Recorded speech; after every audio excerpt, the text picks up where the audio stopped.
अरे पुलिस कौन केस में पकड़ ले बा हमके मालूम नहीं खे। बाकी काहे अरेस्ट कैले बा? एगो झूठा चोरी के केस में। हम तो हर गुरु के छोरा के लाइब। एडवोकेट पांडू अगर कोर्ट में खड़ा हो गई तो जज भी थर थर कांपे लागी। Yes milord. ये छोट मोट चोरी के केस में तू इतना परेशान काहे बारा? मजाक करत बाड़ा ना सच बोलत बाड़ा? विश्वास नहीं के होता? AIR किताब देखा तारा? एकर आगे इतना खून खराबा, रेप बलात्कार एक चुटकी में उड़ा देले हैं। ये तो फिर भी छोट मोट चोरी बा। ये सब हमके बोल के का हुई? सोनी का करत रहिस तू? जल्दी जल्दी कर। तो राखी ना बदला से हम गैरेज नहीं जा पावत, बहुत काम बाकी बावे। भैया इतना परेशान काहे होता रा? रुका ना, अमर भैया के आ जाएदा। सच में अगर राखी बांधे चाहता रहिस तो खुद के भाई के हाथ में बांध। वो तो नकली भैया। ले अपन दक्षिणा बांध राखी। माँ देखा भैया एकदम बात नहीं के सुना। ये तो बड़ बा, पहले एक ही राखी बांधा। वो देखा अमर आ गेल बा। अमर आए में इतना देर हो गेल, सोनी तो इंतजार करती है। अमर भैया हाथ दिखाओ तो। बड़का नू आज के दिन दोनों भैया बहुत एटीट्यूड दिखावता। हम राखी बंधवावे ना आई नहीं, हम ड्यूटी करे आइल है। ठीक बा। पहले राखी पहना, मिठाई खा, ओकर बाद ड्यूटी में जइहा। हमके माफ कर दा माँ। विप्लव भैया के अरेस्ट करे के वारंट पा। अमर इंस्पेक्टर कौना अपराध में हमरा का अरेस्ट करत रहा? जान सकता नहीं? अभी ना, समय आए से ठीक पता चल जाए। अमर जेकरा के तू भैया बोलले रहला, आज तू ओके ही गिरफ्तार करबा? उपाय नहीं है माँ, हम कानून के गुलाम हैं।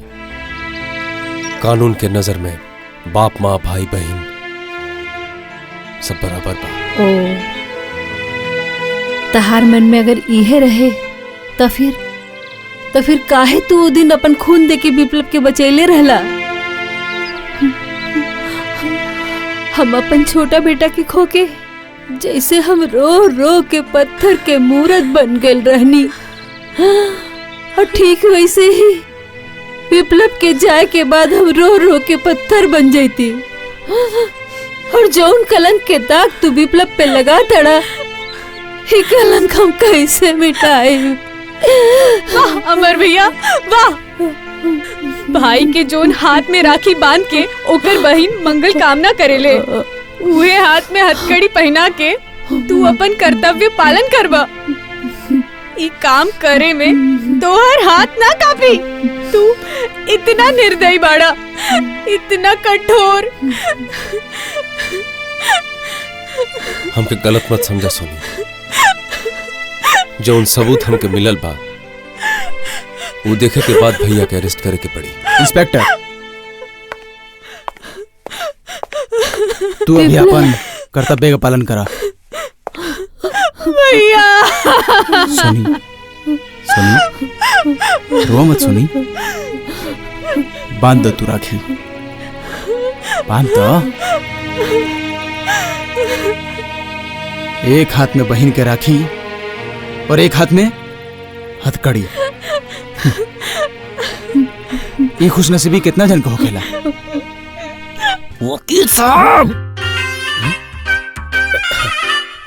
वकील साहब नमस्कार। नमस्कार नमस्कार। विराजा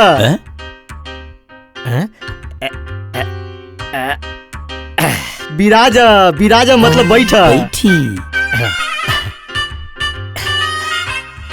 का TMV हमार गाड़ी ठीक हो गई? गाड़ी के का हुई भाई, हमार नसीब खराब बा। गुरु के पुलिस अरेस्ट कैले बा। अरेस्ट कैले बा? कौन केस में? अरे केस वो हम ना जानीला। अरे पुलिस कौन केस में पकड़ ले बा हमके मालूम नहीं खे। बाकी काहे अरेस्ट कैले बा? एगो झूठा चोरी के केस में। हम तो हर गुरु के छोरा के लाइब। एडवोकेट पांडू अगर कोर्ट में खड़ा हो गई तो जज भी थर थर कांपे लागी। Yes milord. ये छोट मोट चोरी के केस में तू इतना परेशान काहे बारा? मजाक करत बाड़ा ना सच बोलत बाड़ा? विश्वास नहीं के होता। AIR किताब देखा तारा, एकर आगे इतना खून खराबा, रेप बलात्कार एक चुटकी में उड़ा देले हैं। ई तो फिर भी छोट मोट चोरी बा। ये सब हमके बोल के का हुई? जैसे भी हो गुरु के बचा ला। बच गई समझा। सकब ना का है, बिल्कुल सकब। बाकी वकालतनामा फोकट में ना हो खेला, आपन पॉकेट ढीला करे के पड़ी। सकबा ना? अरे एकरे लिए काहे सोचे पड़ा? तोहार गाड़ी हमरे गैरेज में बा, एडजस्ट कर ला। एडजस्ट कर ला। बैठ जा। बैठ जाई। वो सब ठीक बा, अब खोल के बोला, आखिर भइल का बा? तहार गुरु सचमुच चोरी कैले बा कि ना कैले बा? वकील से कुछ ना छुपावे के चाहिए।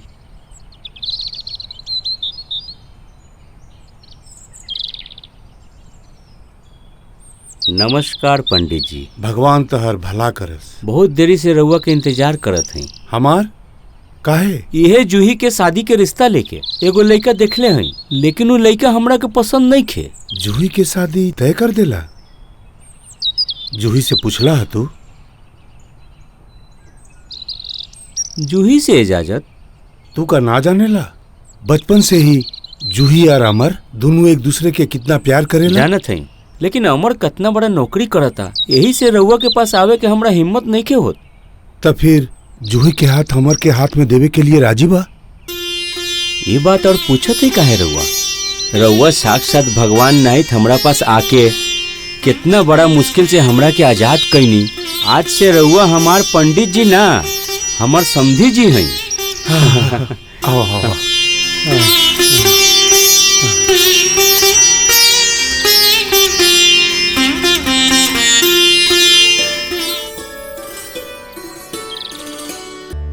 योर ऑनर, अपराधी विप्लव दास एगो 2 नंबरी आदमी बा। माँ काली गैरेज में जौन गाड़ी आवता वो सब गाड़ी के अपन कारोबार में इस्तेमाल करेला। WMA 919C के गाड़ी ई उहे काम में इस्तेमाल कैले बा। अब हम पुलिस रिपोर्ट में जाई, वो गाड़ी में नशा के सामान मिलल बा। खुद के गैरेज के मैकेनिक बता के पुलिस या कानून के आंख में जो धूल झोंक के जौन घटिया अपराध कैले बा, ओकरा खातिर महामानी अदालत से ओकर कड़ी से कड़ी सजा होक हम चाहतानी। That's all my lord. Advocate Pandu, आपके कुछ बोले के बा? No your honour.